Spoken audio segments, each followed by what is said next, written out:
Hi guys, this is a one shot, so don't worry. It's going to be a very short one shot, but it's going to be a one shot. I got things to do and I want to get some content out to you guys, and this idea has been festering in my mind for a while. So, we start our story, well, technically, at the end. This wise old man, he looks like Yamamoto a little, without all the scars. He's smiling and he takes off a ring. I'll show you the ring in a little bit. And he hands it to someone new, to a young boy, maybe 5 or 6. And he takes out a journal. And he says, "This is my story.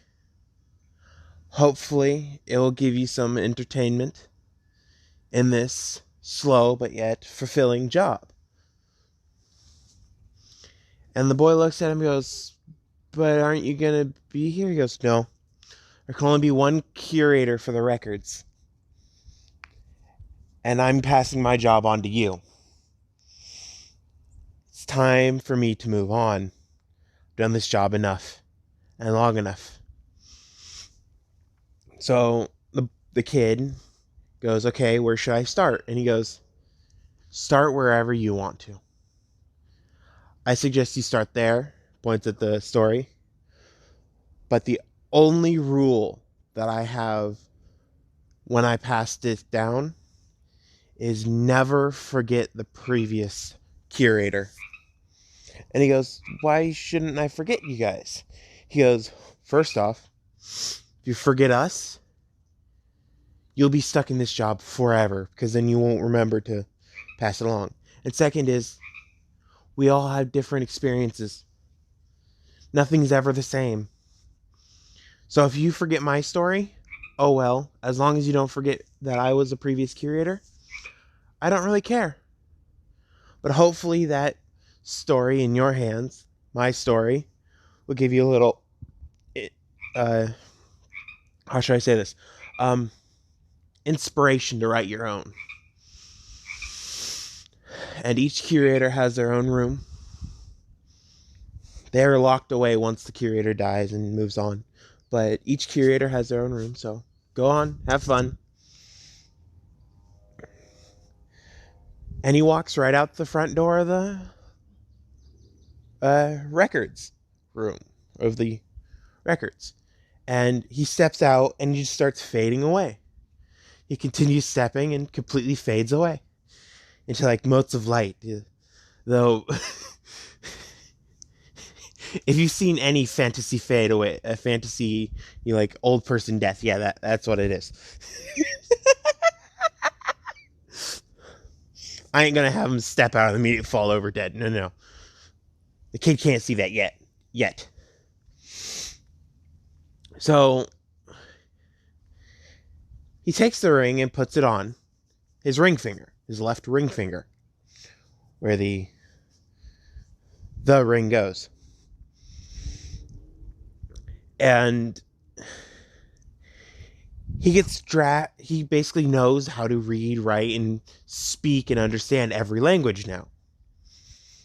But he doesn't understand anything about the languages. He looks at the book and reads Tale of the Utterly Gutsy Ninja. You can see where I'm going with this. Written by Naruto Uzumaki. Edited by Jiraiya of the Sanin. I'll tell you how that works later. This tall man, with basically looks like tear troughs down on his eyes in red, big spiky long hair, appears in front of him and goes, "Yo, you the new curator?" The kid goes, "Who are you?" Starts doing the dry intro dance. He does the intro for Jiraiya. And he goes, "I'm actually not named Jiraiya. I'm just called The Voice. I'm here to help you with whatever you need. The previous curator made me and programmed me to adjust to whatever you want. So if you want a father figure, I could be a father figure. If you want a mother figure, I could be a mother figure. But this is just what the previous curator wanted me to look like, because I was the closest thing to family for him. So I'm going to do something that's a little inappropriate, but I'm going to read your mind and change myself to however you want me to be. He turns into the old curator. He goes, huh. You want a grandfather figure? Good to know. So he goes, follow me and I'll take you to your room. So they both walk, and he starts describing the place. Down that corridor to, I think, the 5th door on the left. I don't have perfect memory of this place. It has the weapons. The next one over is the shields. And it just keeps describing this place. It looks like a labyrinth, but in reality, it's everything is in order of the kid can remember it easily. It changes. This place adapts to what the people need. And the curator and the old man now goes, so, the only way to get into any of the rooms is if you have the key. Do you have the key, or do you need to find it? He goes, this? He pulls it out, and it just starts glowing. No, bad. It just starts glowing. And he goes, yes, that's the key. That can go on the ring. He goes, how? And the voice goes like this. He touches it, and it shrinks down just enough to go onto the ring. He clicks it into place in the ring, and he goes, that is the key to the entire records. That can never be stolen from you. It can only be passed down from you. And when you're finally willing to give up this job, there's a few rules that you must follow to give this job up. This job gives you absolute freedom here, but there's a few rules that need to be followed. And he goes, I understand. So what is rule number 1? Rule number 1. Only trustworthy people or the curator can be in here. And even then, either the voice or the curator must be with them at all times. He goes, that makes sense. What's rule number 2? Rule number 2.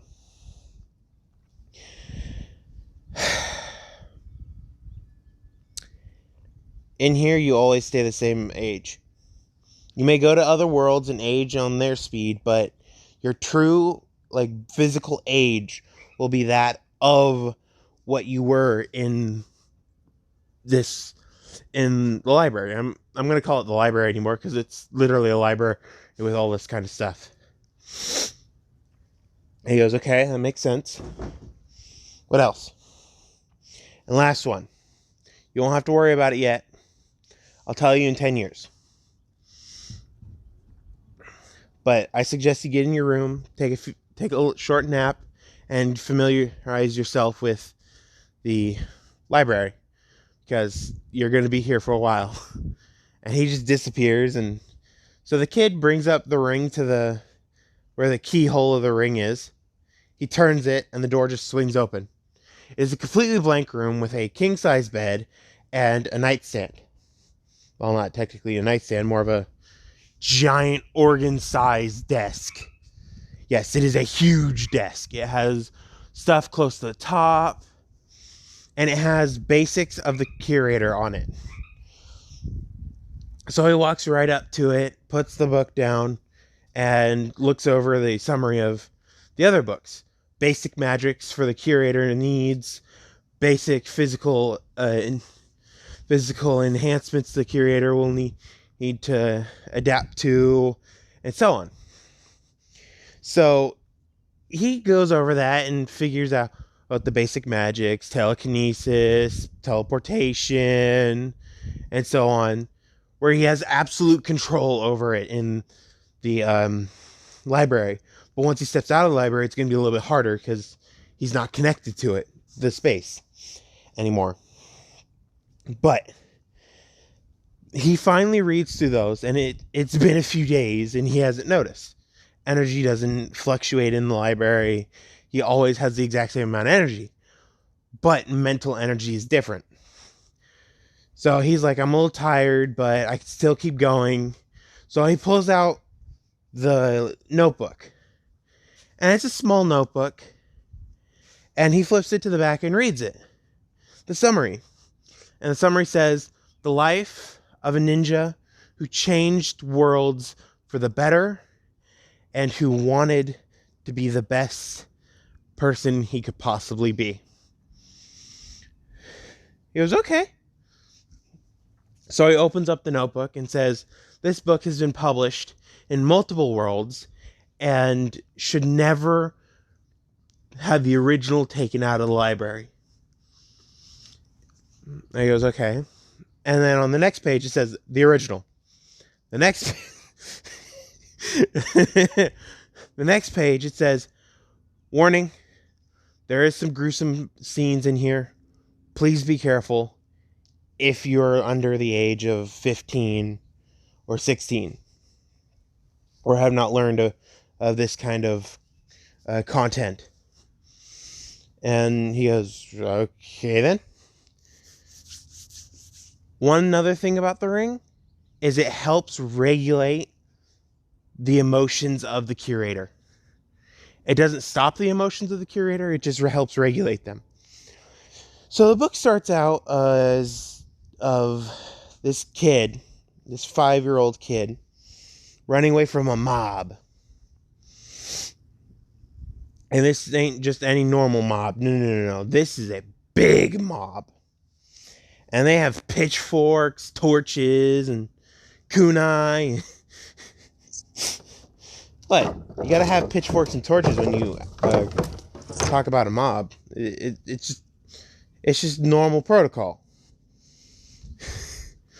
But yeah, the mob is very determined right now. They're chasing a young boy. And this old man, this what looks like frail old man, walks out of this door. This door is in the side of a tree. And he looks at this child and his eyes widen because he notices something. He notices the thirst for knowledge, the wanting to know, the curiosity of this child for the world around him. But main thing he notices is the fear the child has at this point in time because of the situation he's in.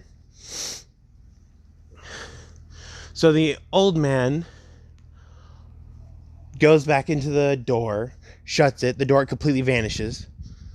And this was in a few seconds because he has the ability to regulate time in certain places around the entrances and exits. So he opens a hatch underneath the kid and shuts it before anybody notices. The kid wakes up a few days later in the library's time. And at Konoha's time, it's only been 2 hours. So the man starts to chat with the kid, and the kid finally introduces himself. I'm Naruto Uzumaki. And who are you, old man? And the guy chuckles because he's read stories about Naruto Uzumaki and his life and all the different versions of his life. So he goes, I'm changing your story. And the kid just tilts his head and he goes, I can tell the thirst for knowledge within you, the curiosity that's in you that will never diminish. And the kid just is looking at him like he's freaking crazy, and he goes, okay, old coot, can I go back wherever the hell we are? And he goes, oh, you can go back. He pulls off the ring and puts it in his hand and says, I've chosen you. And he pulls out the giant tablet that you saw earlier, or you still see now, and puts it in the little kid's hand. The tablet immediately lights up gold, and he goes, I was right. And he walks to the door and goes, well, this is the first and last time you'll ever see me. I hope, I pray, in my last few seconds of life, that if there is a God out there that isn't bound by the rules of the records, that he shall help you with your troubles. And he walks out of the door. Just fades away, and he's like, eh? All of a sudden, somebody bursts into the records being like, what? What the hell is this place? All of a sudden gets a flood of information. He goes, well, shit.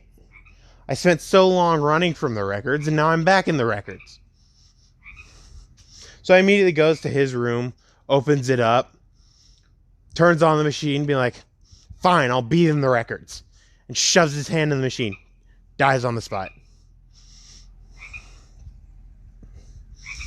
And now this voice, this monotone voice, appears and says, so, I am one of the previous curators of the records. You may know it as a legend, you may know it as a story, but it's known as the Akoshic Records, the vault of all knowledge.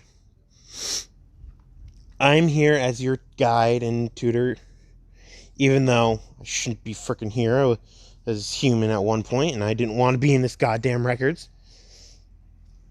But I didn't find a successor, so I'm stuck here. And Naruto goes, are you that dead corpse down the road? Or down the aisles? And he goes, yeah. He goes, there's 3 rules. One is, you're never actually apart from the records. You saw that old man fade? Just basically fade out? He goes, yeah. That's how curators die. Rule 2, there's always 2 curators. I just died myself, so you will have to look for a curator within the next 50 million years. And, well, technically not next curator, your side hustle. And Naruto's like, what? And he goes, don't worry about it. I'll tell you in 10 years. Library time. And rule 3, for at least me, of course, you can never object to what the main curator says to the assisting curator. And he goes, isn't that somewhat a form of slavery? And he goes, yeah. But you have absolute freedom in here. Unless the main curator says no. So, I'll be your assistant, but I will urge you to go back to your normal world and pick up basically a sidekick to work with you. And he goes, okay. So we go maybe a month later in Naruto's world, and the Hokage's freaking out. Inu's freaking out. Viper, Raven, Weasel, and Cat are freaking out because their basically little brother's gone. And all of a sudden, a door on the side of Sarutobi's office opens up, and Naruto walks out and shuts the door. The door just disappears. And he goes, I'm back! Woo! And Sarutobi looks at him and goes, where the hell have you been? He goes, I've been stuck in a library for the last, how long has it been? Month and a half. Yeah, that long. In Naruto's mind. Did he say it's been like 6 million years in the library?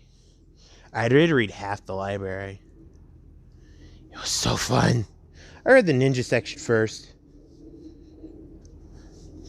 Sarutobi's like, okay, there's a few things wrong with this image. First off, I can't feel your presence. Second off, you've been gone for a month and a half. And third off, where have you been? And he goes, first off, I went to a library. I was actually kidnapped into a library, but I'll tell you about that later.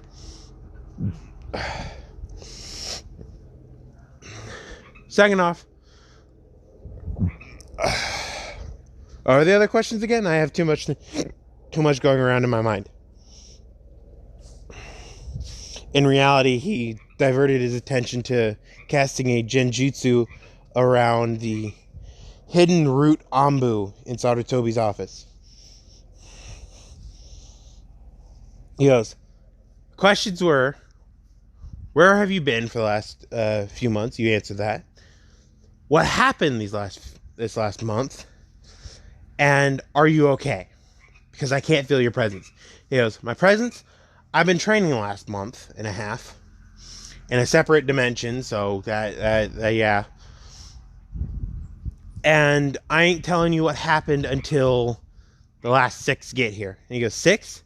He goes, yeah. Tenzo,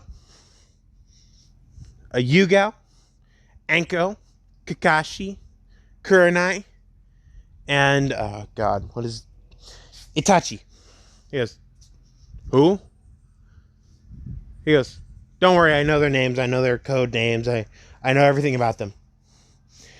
And Sarutobi's like, what? He goes, I'll tell you that when they get here. And he pulls a weapon from nowhere, which is a small 5-inch knife. And he just throws it into the corner. And the Ambu jumped around Sarutobi for protection, which Yamato and Yugao were in. They know, so they were behind Sarutobi. He threw the knife at a wall. All of a sudden, they see the genjutsu drop when the knife sinks into someone's forehead, and he falls down dead. And they're all just staring at Naruto, and Naruto is now just cleaning his nails with a knife. And he goes, how did you do that? He goes, I'll tell you when the rest get here. So he sends the other 2 to get Anko, Kakashi, Kurenai, and Itachi. They get in the room.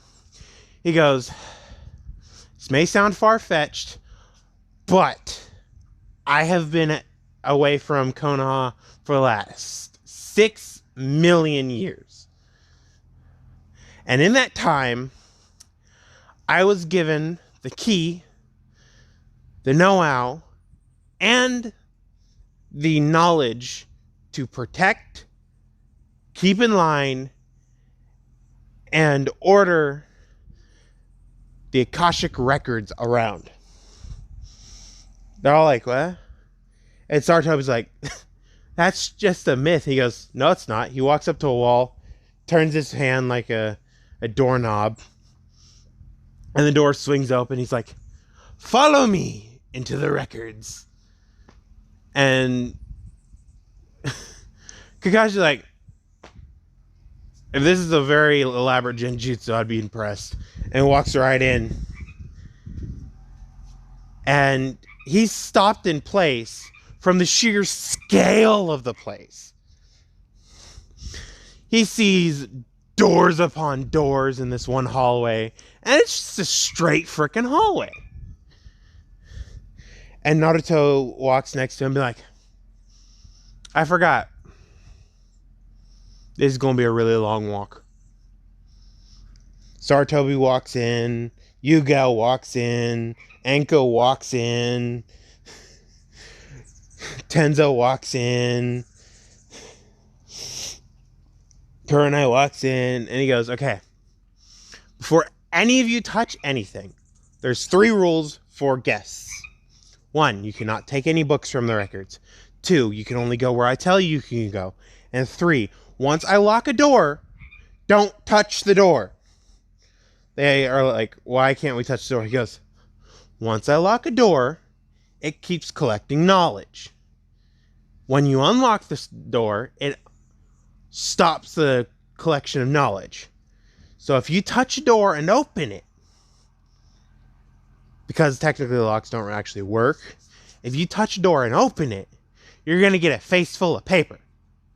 And they all look at him like, what? And he goes, don't try it. I already did. And opens up his mouth and goes, yeah, that's what all these scars are for. They're like, what? Hi. And he goes, the inside of your mouth is really soft tissue. And it can bleed a lot. And the Akashic records use whatever it can get its grubby little paws on as the little vermin shows up. And he goes, hi, my name is Nezu. I heard paws. And he goes, just because I chose you as my assistant curator does not mean I call you every time I say grubby little paws. He goes, I got some cheese. They're like, he's cute. And he goes, don't trust him. He wants to kill all of humanity. And Nezu's giving the cutest face possible. And they go, no, that's too adorable. And they pull out a note. He pulls out a note, and they read the note. And they go, oh. We see why he wants to kill all humanity now. And Nezu goes, damn. Can't send him into the traps in my room. And Naruto looks at him and goes, no. What did I tell you about traps in your room? He goes, non-lethal only. And then he goes, yes. He goes, voice, are you in here? He goes, I'm always in here, damn it. And Jiraiya appears, being like, I still don't know why you made me into this form, Gaki. He goes, that's because you're my godfather. And Jiraiya's like, he really knows. He goes, yo, what up, peeps? And they're all just like, what? He goes, I went to this world and picked up that slang for a little bit to familiarize myself with all kinds of different slang. And he picked up that slang, and I can't get him to stop it. But let's go to the jutsu library. And he starts teleporting, and everybody's like, whoa, whoa, whoa, whoa. You can teleport? And he's like a mile down the road, and he looks back, and he's, shit, I did it again, didn't I? Jiraiya appears next to him going, yeah, you did. He goes, fine. He just steps back, and he's right back in front of him and goes, it's habit here. I call it flash step because every time I step, I flash forward to the next door.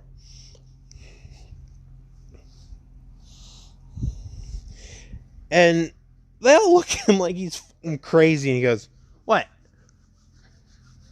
They're like, you can teleport. He goes, that's not all. I also have telekinesis, a pyrokinesis, electrokinesis, and all the kinesis you can think of. And they all look at him like he's absolutely insane. And he goes, yo, rat. He goes, I'm not a rat. I'm a bear mouse chimera. And he goes, I don't care. Start a fire. He goes, fine. Clicks his paws and a fire starts. And I just immediately turn, and I just wave my hand and the fire goes out. See? And they all look at him like he's absolutely insane again. And he goes, okay, let's just go to the jutsu library. Voice, take him there. I'm going there to sort out the jutsus because I can't let them touch all the jutsus. Some of them are completely, absolutely immoral, and some of them are just downright stupid. Who would make a jutsu for curling their damn hair? Kurenai's like, can I see that one? And he goes, on one condition. She goes, yes. He goes, you teach it to a barber. She goes, Will do. And he goes, okay, I'm going to sort the jutsus. So he basically runs off. Just disappears, basically. Yes, I made a version of Flash Step. And the voice is like, probably know the person I'm modeled after, but due to his personality, would you like to know who I am? And immediately after that, he does this stupid dance and he goes, I'm the dumbass Jiraiya. Anko gets a good laugh. Kurenai, it gets a good laugh. Kakashi's like, do you have Icha books here? He goes, yeah, that's in the R-rated section.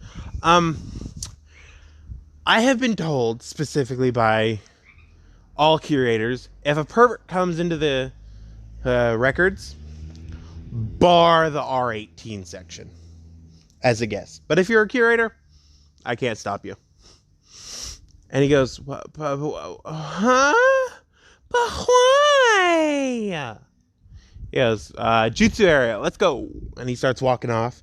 And he starts telling him about the library, the records, and be like, there's all different kinds of sections. We have multiple books on each section. So if you find, what should I call it?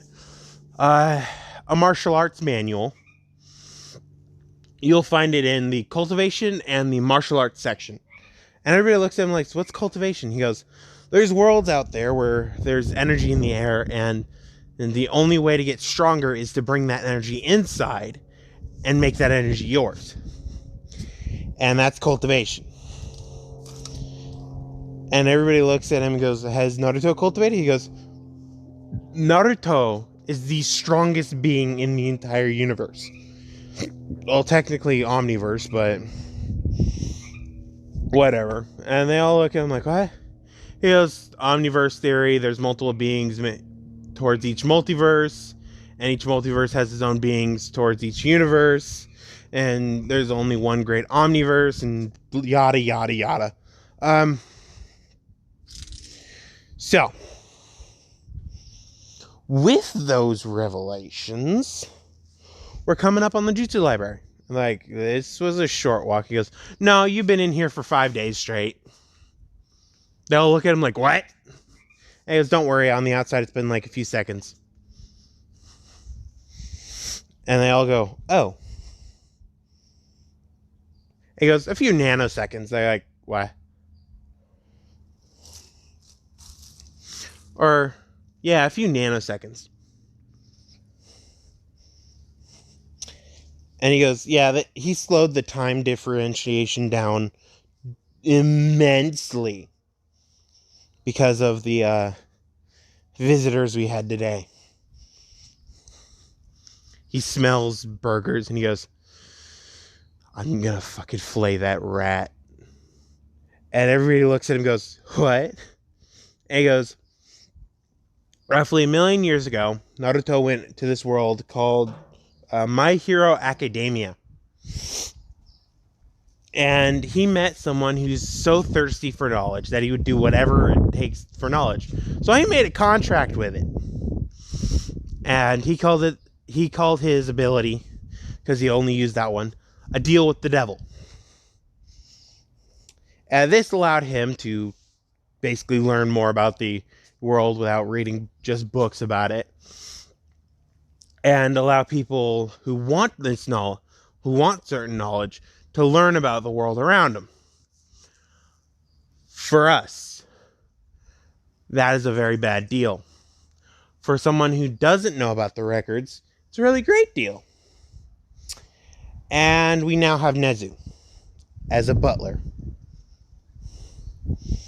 And they all look at him going, what? He goes, yeah, the records used to only have 2 curators. The curator and the assistant curator. We now have 10 spots open. Assistant curator, head butler, Nezu, head maid, someone else, and then 8 other members. He did that because, well, he was quite lonely here. He said it's not any more comfy than his home Konoha, but yeah. I believe he wants to bring you guys in as bodyguards. They'll look at each other and be like, huh? He goes, don't worry. Certain cultivation manuals actually do work in the ninja world, so if you start cultivating, you can become immortal and live forever. Nezu only has like 10, 20 years left to life, so he's going to die soon. But he got what he wanted. He got knowledge. On the price, he doesn't kill humanity. He just maims it. And they all go, oh, that's a nice deal. So the assistant, the voice, I'm going to call him the voice from now on, walks into this room and goes, here they are, Naruto. Naruto gets into his more comfortable form and goes, welcome to the jutsu room. And they all look at him and go, Yandaime? And he goes, God damn it. I knew you guys would see me as that. Puffs back into small Naruto and goes, I prefer that form better because, well, A, I'm taller. B, I can go out, full on out with my strength and not get questioned like I'm a freaking monster. And C, well, boost into that form. I prefer this form compared to all the other forms that I have been in the past stories I've read, multiverses. And he looks directly at Sarutobi and goes, one multiverse, you used me as a pawn. Looks at Kakashi. Another multiverse, you used me as a tool. Looks at Kurenai. Another multiverse. Just blood starts dripping down his nose. I will let you read that one. Looks at Anko. More faster on the blood. Looks at Itachi. You're like a sister figure. Looks at Yamato and goes,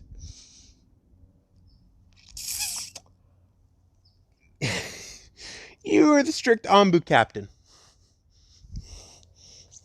He goes, what? He goes, I was on Team Row with Nico. Looks at her and goes, oh yeah, please don't use sharp pointy things against me. That's my only request. She goes, but I like sharp pointy things. He goes, yes, I do too. But the goal is not to castrate the curator. Even though that does sound like a fun game. But since I'm the curator, no. Just dang.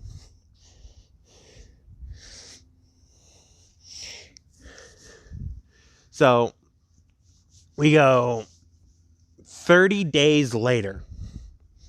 They've been in there for a month and they've read all the jutsu scrolls that they have ever needed. Kakashi just read one scroll and it says, practice more of the jutsus. You'll need them. And he goes, okay then. So he started practicing more of the jutsus. Kurenai read certain theories about genjutsu and it turned her genjutsu game up like tenfold. Anko read something and just busted a gut laughing. And Naruto looks over and goes, oh, that one. I thought you'd like that one. Now read the jutsu scrolls. And she goes, but this one's hilarious. And I go, I know. I also gave you the long tongue jutsu for a reason. She looks for it and goes, oh. And she reads the note on it and she goes, I could kiss you. And he goes, I've been in that universe. You're freaky in bed. No. Kakashi gets a blood nose. Hiruzen gets a bloody nose. And they're like, give us those books. He goes, no. And he also goes, Oh yeah, I gave you guys instruction manuals on body reinforcement. And they were like, what? He goes, it's very painful, but if you get through it, you can survive a lot longer than normal people. I didn't give it to the the human hating chimera, because A, it won't work for him, and B, he hates humans. I'm kind of human, so it was kind of self-preservation there. But the last paper that I want you guys to read before you guys leave this place, because you guys have pretty much read everything. The only thing Ainko has not read is the rest of the book, and I'll just get her a copy. And she's like, a copy? Why? And he goes, the one you're holding currently is the original. And she goes, oh. Okay. Can I get a copy? Like a really solid copy, so I can shove it up his ass. And he goes, I'll give you a sharp, pointy copy. Will that one work? And she goes, yes. And he clicks his fingers, and it appears in his hand, and it looks like a giant kunai. And he goes, don't worry, the book is in here. He clicks a button and opens up the kunai and starts flipping through the pages, closes it, and clicks another button, and it locks together. And he goes, see? It's like a sword. He stabs it in the table. And all of a sudden, the voice comes up and slaps him in the back of the head. And he goes, ow, why'd you do that? And he goes, remember? You're damaging property. He goes, damn, I forgot. So I threw it at Anko. Anko caught it by the ring and starts flinging it, rolling it around her wrist, because the ring is big enough to go around her wrist. So she starts playing with it. And she looks at him and goes, why did you make me read the triple S class ranker return, or triple S class ranker? And he goes, his fighting style would be perfect for you. And she goes, what do you mean? And he goes, well, throughout all the books that I've read, his fighting style, even though I've read multiple versions of his fighting style, but they've all had the same roughly thing. It's based upon your Hebe style. And she goes, oh. And she goes, why do you want me to learn it, though? And he goes, well, it's a more advanced version, A, and B, it requires a lot more strength to use, which means you're going to get a lot stronger. And with the body reinforcement, you're going to get a lot tougher. And I was planning on giving you a berserker skill, but if you don't want the berserker skill, she starts groveling at Naruto's feet. I'm used to the, what if I was in Naruto, so sorry. Please give me it. And he goes, okay. Sign the contract and you'll get it. And she goes, I already did. And he goes, you already have it then. She goes, I don't feel any different. And he goes, you will never feel different unless you activate the skill. And I ain't telling you how to activate it until we get back. And we're going to act like these are bloodlines. And they go, okay. So he clicks his fingers again, and 6 copies of different body reinforcement skills or body refinement manuals comes out, and he hands them each their own. Kurenai has the illusory body. Kakashi has the lightning body. Hiruzen has the elemental body.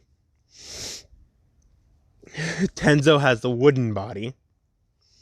Itachi has the fire body. Anko already has her snake body, one in her hands. And last, but definitely not least, Naruto has the demon body one. He's already practiced it, completed it. Well, technically 10 great demon bodies. But you don't need to listen to that. You don't need to hear about that. If you can guess why I said the 10 great demon bodies, you'll understand. So, it's been a year since Kakashi's left Ambu to join the Jonins, because he needs at least 2 years of straight Jonin work to become a Jonin again. Oh god. Ambu Nico, or Yugao Yuzuki, has become the greatest blade user in all of the world. But nobody knows that because she dumps her skills down for a little bit. Tenzo has become the Woodland Tiger. Well, technically not just the Woodland Tiger, but the unstoppable Woodland Tiger. Kakashi has become Raijin, the lightning god.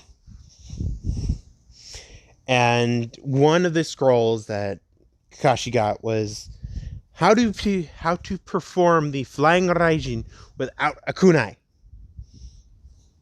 The ninjutsu version.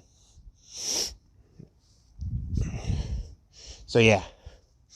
Kurenai has become the greatest genjutsu mistress in all of the world because, well, nobody else practices genjutsu, and her genjutsu game was so far up there. And the illusionary body allows her to, every 5 minutes, completely phase through a weapon. So yeah.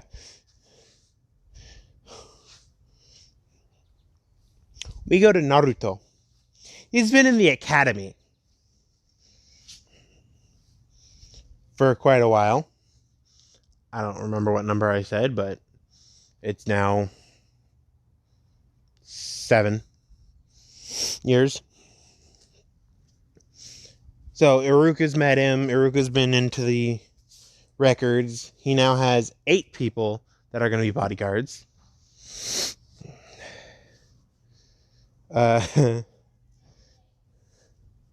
So he's found his assistant curator. After helping a little girl with her bully issue, he found her stalking him. And one day he's like, okay, I need to fix this.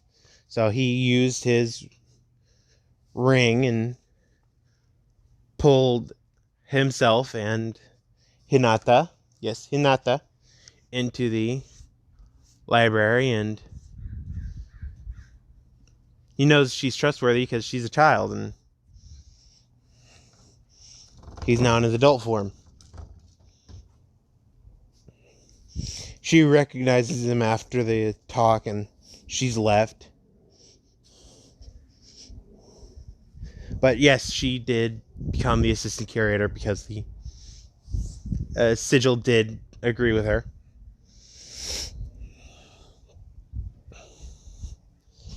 So Hinata,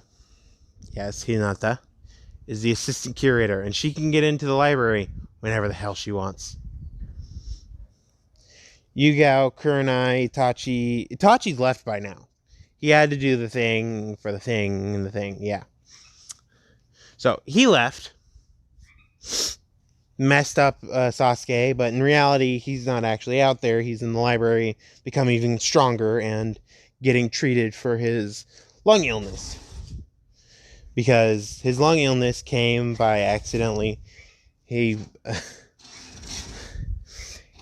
accidentally cultivated his body at night. So instead of using the heat from the sun, he used the cold from the moon. So yeah, he got the lung illness from there. And once he was treated, he went out and the Akatsuki picked him up, and he's now pretending to be an Akatsuki while protecting Naruto and Hinata, and yeah. So Naruto and Hinata's gone to multiple different worlds. She's been there. She's been in there for 100 million years, maybe less or more. Who knows? But she's been in the record. She's been in the Akoshic records multiple times, and she's gotten so much stronger. The difference between Hinata and Naruto is Hinata is based on control. Naruto is just based on, I'm gonna release all my power and see if you can survive. So yeah, Hinata is the controlling one, while Naruto is, yeah. But something happened that the records did not foresee. So the records made a new rule book, made new rules. Hinata and Naruto were in this world, and they basically grew up right next to each other in different households and so on. And they fell in love in this world. This was maybe 10 years in the library after. They're like, we need to escape from Konoha for a little bit. Let's go to a different world. So yeah, they needed to escape. They fell in love. The records found out the curator and the assistant curator were in love because it knows everything. And so the records underneath their rings to signify they've been curator and assistant curator, because Hinata doesn't have the same ring as Naruto. Naruto basically has a Super Bowl ring form. Hinata basically has a diamond ring form. He has this. It looks like a Super Bowl ring, yeah. But it's not. And it goes on his finger. Cannot be taken off whatsoever from anybody except for him. He acted when he was a child that he found it on the ground and put it on his finger right in front of his semi-parents. And it's never come off since. Well, he does take it off every once in a while, puts it down. And it just basically disappears for everybody except for Naruto and Hinata. But they grew up together. They fell in love. They married in that world. They had a child in that world. And they come back. The child knows what they are, who they are, and what they have done. Their parents know what they are, who they are, and what they have done. So they're accepting after they've seen the records. But here's the fun bit. Naruto and Hinata are finally going to show that they're not as weak as they showed.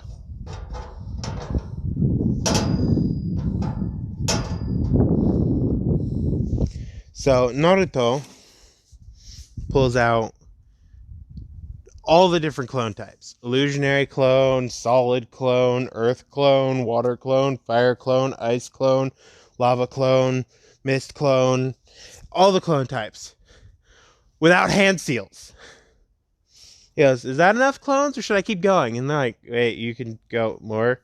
Iruka's like, that's enough. That's enough. I know why you made all these and how you made all these, but I must ask via original. Why? He goes, yes. Yes, that's not an answer. But anyway, you pass. Here's a Hittite. And Naruto looks at Mizuki and goes, you know, I read this story. And Naruto immediately, or not Naruto, Iruka immediately knows to listen because he only says that when it's true. He goes, I read this story of this academy teacher. He saw one of his students as a demon. And this student wasn't actually a demon, but everybody thought he was a demon. So on the final day where he was about to graduate, he played the cruelest joke possible. He put a genjutsu on his test he put a genjutsu on him to basically turn his chakra control to absolute dog poop, and wanted him to fail. Want to know why? And Iruka's like, yeah. And Mizuki's like, no. And Iruka's like, why not? And he goes, it doesn't sound like a good story. And Mizuki's head is like, what the hell is this story? The Anbu in the rafters, because they're about to catch Mizuki in the act. Yes, they've been following him all day. It's like, keep going, keep going, keep going. So Naruto's like, yeah, he made him fail and he acted. He was a really good actor to this child, because this child didn't know any better. He was abused and neglected by his village, so this child didn't know any better. And he used the trust that all children should have for their teachers. And Iruka's like, that's not right. Don't you think so, Mizuki? And he goes, yeah, that's not right. And his mind is like, how does this child know? He goes, yeah, so this child did what the teacher asked for. And Iruka's like, what did the teacher ask for? He goes, to steal something that's classified. And this teacher got it after the child died. And there's another version of that. There's actually multiple versions of that, where once the teacher dies, one's where the teacher's taken to the basically prison and tortured for all the information he has, and one's where the teacher gets sent straight to the Shinigami's stomach. And I like that one the best, because he gets what's coming to him. The teacher's like, what does this demon know?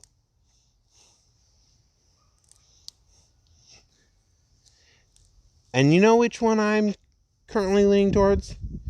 Iruka's like, which one? He goes, the one where the student, child, was secretly taken to a library where he became the smartest person in the known world.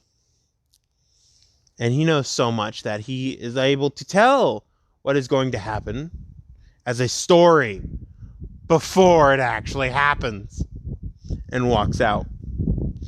Iruka just busts out laughing and says, we could drop this charade. We know you're going to do it, Mizuki. The Anbu dropped down. It's currently Dog, Kakashi, Weasel, Itachi. Yes, Itachi snuck back into the village. Yugo, Kurenai, and Yamato, Hortenzo. Yeah. And he goes,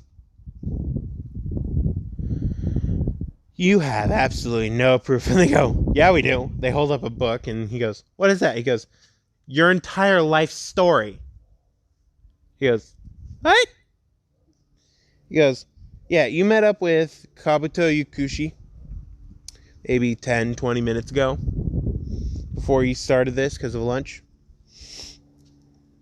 And you ranted to him, and he gave you an idea, and he gave you a potion, and this potion allows you to transform, and it will kill you after you use it, but that ain't gonna happen today. Want to know why? He goes, why? They go, because we're taking you to TNI before you can even take the scroll. And Naruto walks out and pulls out a special headband. On the back of the headband, it has the eye on it. And he takes off his ring, pulls off the piece, puts his ring back on, and puts it on his headband. Underneath the leaf insignia, it has a very, very lightly carved eye on it. The Eye of Horus, yeah. And he immediately takes off his orange jumpsuit. But while he does that, Hinata is watching him. Yeah. So her mind immediately goes to a few days ago while they were in the library, and Yeah. Uh, perverted thoughts for her. But Ino, one of Naruto's close friends, because he didn't do anything to Sasuke or Sakura, and he just didn't care. And his mask is very thick for Ino to see. Walked up to him because she saw something on his back, and she goes, "Yo, Naruto," and he goes, "Hmm." She goes, "What was on your back?" And he goes, "Oh, this." He pulls up his shirt in the back and shows off the tattoo, and he goes, "It's just a seal that Hokage-sama gave me." And she goes, "What does it do?" And he goes, "It's a key for certain places. One place is my house, because a lot of people like to destroy my stuff for absolutely no reason. I don't know why they do it." Hinata just starts giggling in her mind, because he's just bull crapping, and can't tell. And she's also just staring at his back. Yeah. She has a very dirty mind right now. So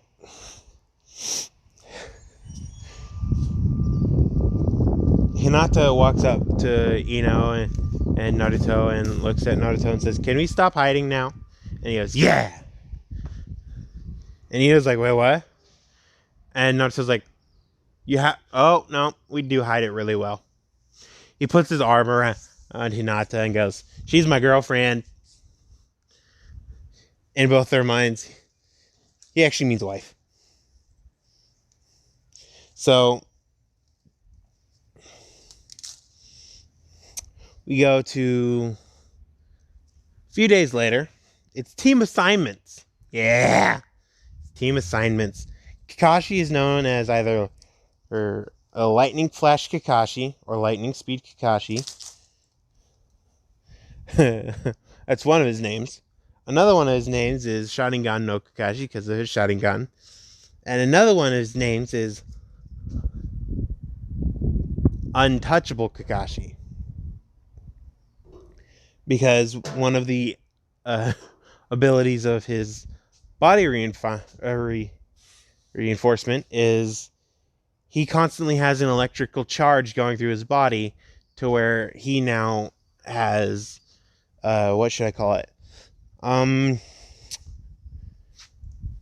Untouchability, where if people touch him, they get zapped, and yeah,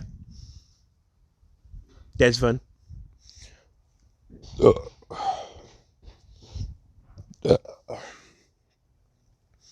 But we skip to Tazuna.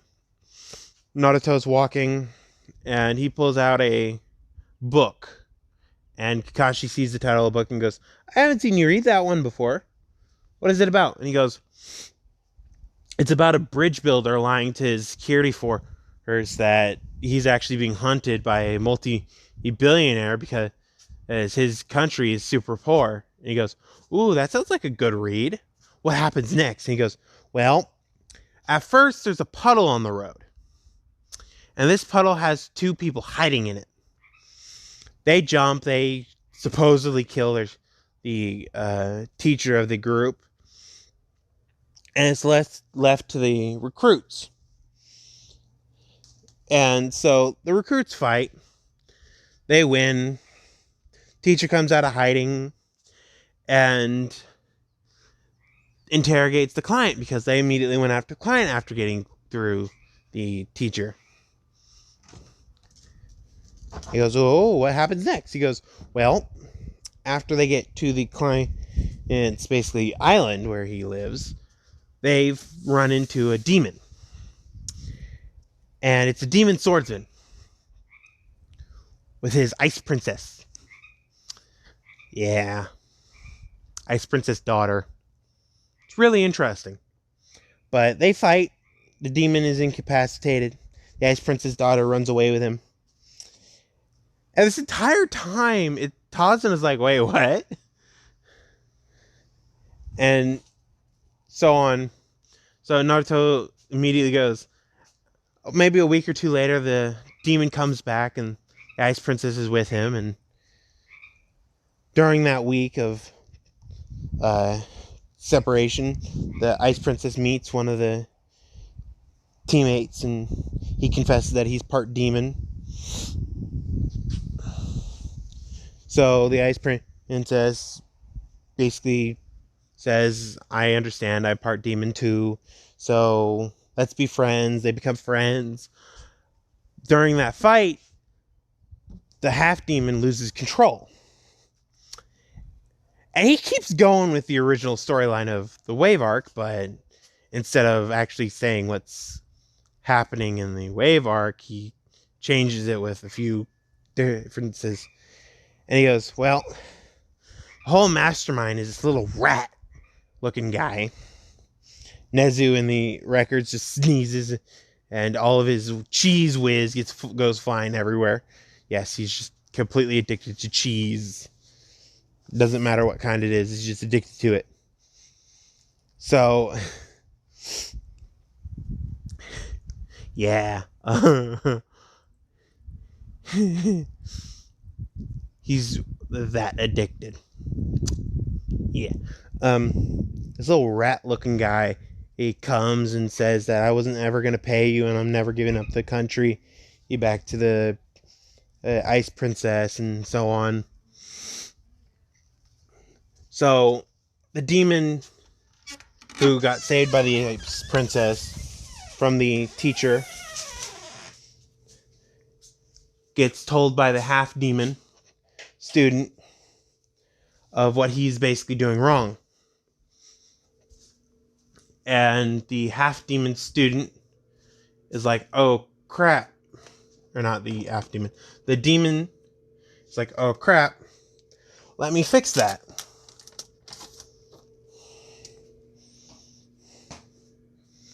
So he takes his giant sword and starts hacking and slashing till he gets to the rat bastard. Little rat bastard, and cuts him in half. The end. Everybody lives happily ever after that. She's like, that's not a fulfilling story. And Naruto goes, yeah, I know. I haven't gotten to the actual end, so I just said the end. Everybody lives happily ever after, so you had some kind of end. But I don't know actually what happens at the end. So let me keep reading, and I'll get back to you on that. And he goes, okay. So he keeps reading. Tarzan's like, what? 10 minutes later, the Demon Brothers attack. Yes, the Demon Brothers. Woo! They attack. And Kakashi puts him down because they touched him. He zapped him with electricity. So, now here's the fun bit. Kakashi interrogates him. He goes, this is kind of turning out to be the exact same thing as your story, doesn't it? He goes, yeah.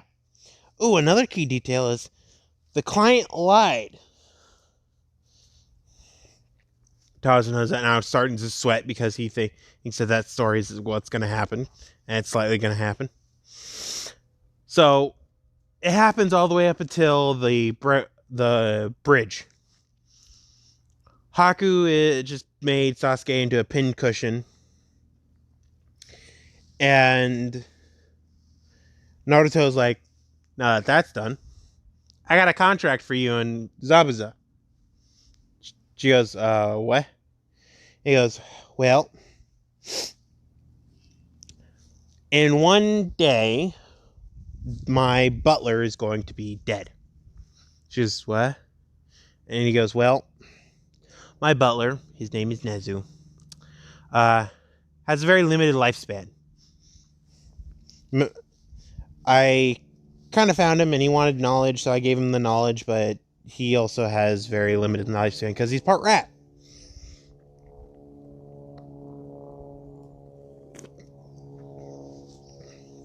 So yeah.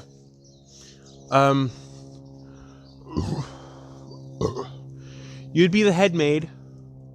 Zabuza would be the head butler.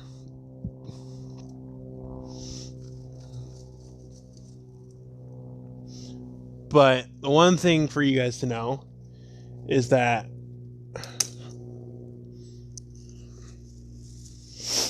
you guys are going to be able to live where you're not hated. But for this, you have in this place you have basically immortality of sorts.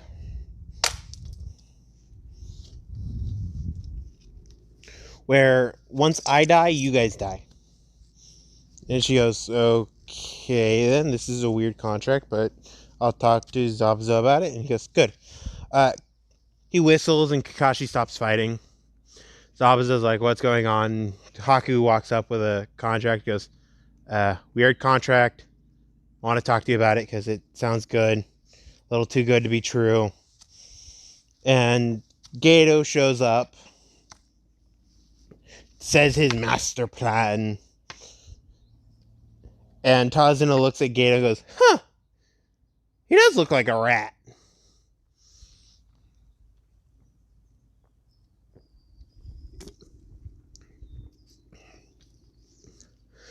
Naruto and Kakashi start snickering, and Gato gets pissed, so Naruto just goes, yeah, screw this. Points at Zabuza's sword, picks it up with his mind, and throws it at Gato. It's going so fast that it cuts right through anybody in front of Gato, and once it hits Gato, it stops.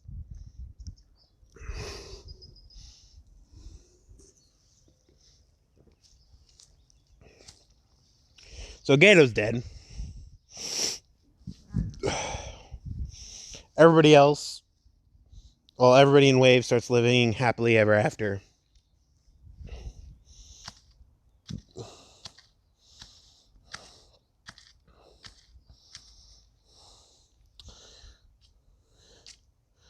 We go back to the child who's currently reading this and goes, there's an assistant curator?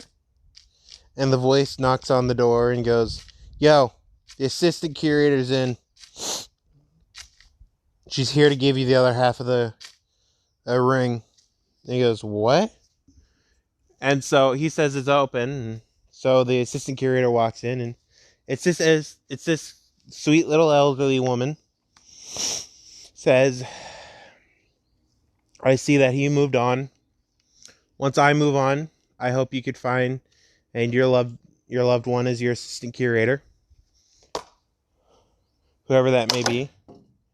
And yeah, so she pulls off the ring, puts it on the table, and says, I hope to see you in the records, and walks out the door and just disappears through the door.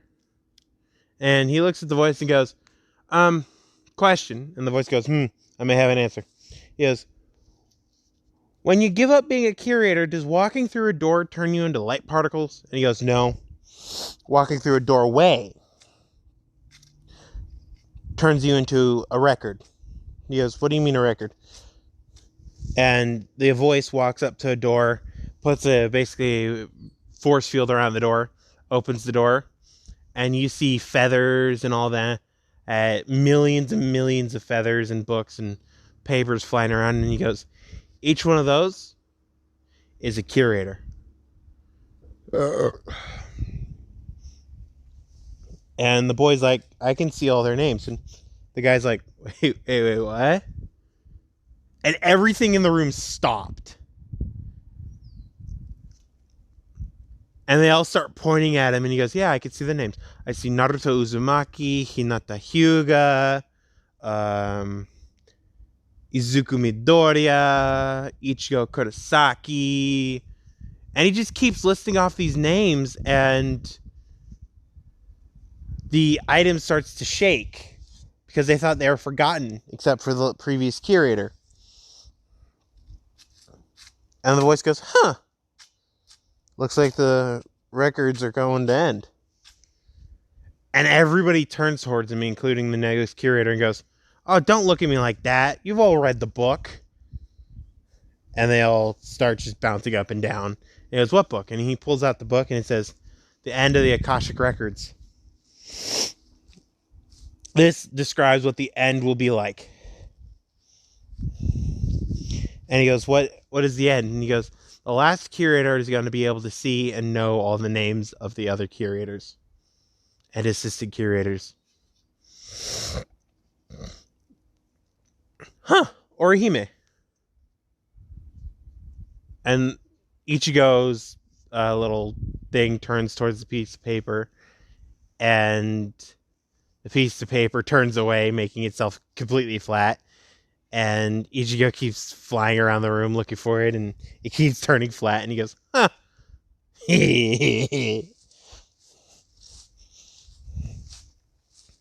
So he looks directly at the voice and goes, so, I guess I'm the last curator? And he goes, yes. I suggest you keep reading, because then one of the other curators, one of them, will bring you their story. I'm guessing it's going to be the previous story, and then you go all the way back to the first curator, which looks like this old wilted flower with a pen tip. It looks dead. The flower looks absolutely dead, but it's still writing.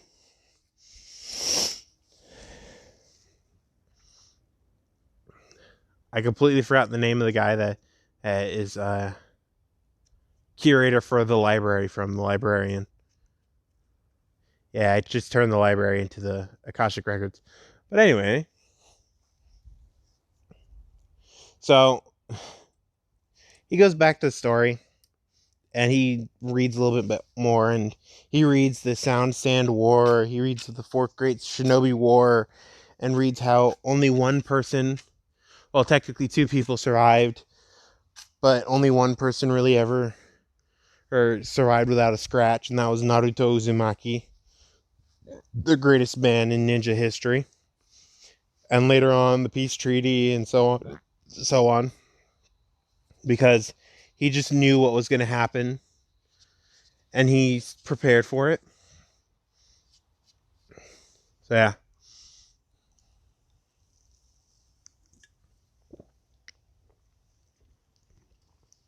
Hopefully you guys enjoyed. Hopefully it didn't cut off, because if it cut off, no, it didn't. But yeah, hopefully you guys enjoyed. Hopefully you guys opened up your minds to the world of the Omniverse, and opened up your minds that there's somebody writing down your story right now. You don't know who they are. They know who exactly you are. You don't know what's going to happen next, but they do. So yeah.